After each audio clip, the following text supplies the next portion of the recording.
바다 위에 격리된 크루즈선 다이아몬드 프린세스입니다. 3,700명을 태우고 항해길에 오른 이 크루즈선 닷새 뒤 중간 기착지인 홍콩에서 승객이 내렸는데 이 승객이 일주일 뒤에 신종 코로나 확진 판정을 받았습니다. 그 일주일 동안 배에 타고 있던 승객들은 평상시와 마찬가지로 크루즈 여행을 계속했습니다.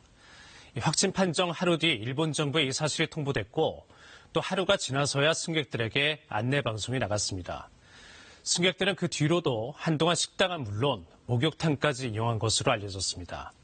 결국 뒤늦게 이뤄진 검사에서 무려 61명의 신종 코로나 확진 환자가 나왔습니다. 이마저도 탑승객 일부를 대상으로 한 검사 결과여서 추가 감염 우려가 큰데요. 요코하마항을 연결해 보겠습니다.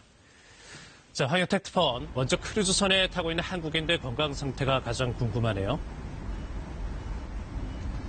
네, 지금 제 뒤로 보이는 대형 크루즈선에는 한국인도 9명이 타고 있습니다. 그제와 어제 각각 10명, 그리고 오늘은 41명의 감염자가 무더기로 나왔는데요. 이들 가운데 한국인 감염자는 없는 것으로 전해지고 있습니다. 오늘 확정 판정을 받은 41명은 모두 승객입니다. 일본인 21명, 미국인 8명, 호주와 캐나다인 각각 5명 등입니다. 이로써 승객과 승무원 3,700여 명 가운데 감염 의심자 273명에 대한 검사는 일단 마무리됐습니다. 그런데 상황이 이렇게 심각하게 된 이유가 있었다면서요?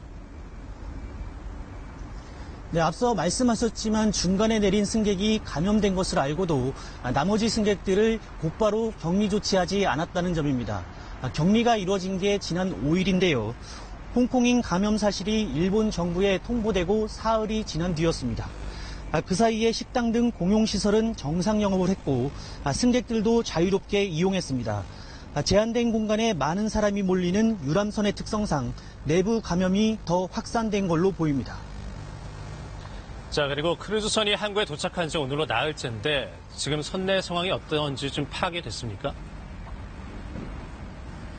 네, 일부 승객들은 SNS 등을 통해서 선내 상황을 전하고 있는데요. 주로 격리 생활에 대한 답답함, 그리고 언제 돌아갈지 모른다는 불안감 등을 호소하고 있습니다. 한 승객의 말을 들어보시겠습니다. 母が咳き込んでるんですけど、医務室に行っても見てもらえず、薬ももらえずという状況です。 네, 실제로 한 승객은 약이 심각하게 부족하다, 이렇게 써놓은 일장기를 배 바깥에 내걸기도 했습니다. 필수품인 체온계도 오늘에서야 배포됐을 정도로 상황이 열악한데요. 일부 객실에는 창문도 없어서 시간을 정해 잠깐씩 선상에 나와 산책을 한다는 말도 전해지고 있습니다. 네, 일본 정부는 잠복기를 고려해 다음 주 19일까지는 승객들을 선내에 머물게 할 방침입니다. 지금까지 요코하마항에서 전해드렸습니다.